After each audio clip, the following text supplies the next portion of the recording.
एकनाथ शिंदे विरुद्ध गणेश नाईक या सामन्यामध्ये श्रीकांत शिंदेंनी एंट्री घेत गणेश नाईकांना प्रत्युत्तर दिलं होतं।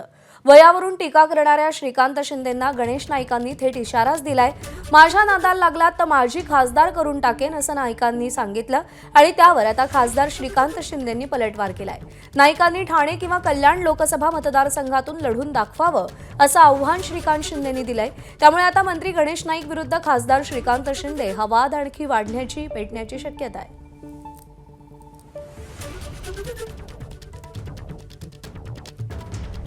अजून सुद्धा सांगतो की माझ्या नादाला लागला तर ठाणे जिल्ह्यामध्ये त्यांचं अस्तित्व आहे ना, तर परवानगी करायला पाहिजे।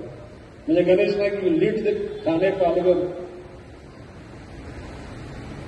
एकनाथ शिंदेची एकही महानगरपालिका घेऊन येणार नाही। किंवा मी ओपन चॅलेंज देतो की कल्याणमध्ये त्याचा पुत्र त्याला कायमचा माझी खासदार म्हणून लावावा लागला। ठाण्यामध्ये इथला ठाण्याचा जो अति आगाऊ खासदार त्याला मी तसं ओपन सांगितलं, तुला माझी कायमचं आयुष्यभर माझी खासदार म्हणून लावा। हे मी नाही लावणार, ही ठाण्याची आणि कल्याणची जनता फक्त गणेश नाईक फक्त लीड घ्यायची पाहिजे।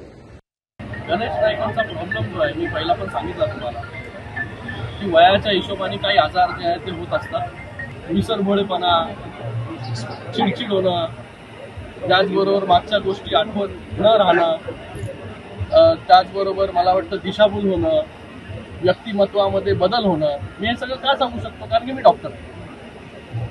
मग वयाप्रमाणे जे आहे त्या काही लोकांमध्ये असे सगळे आजार जे आहेत ते होत असतात। एबीपी माझा, उघडा डोळे बघा नीट।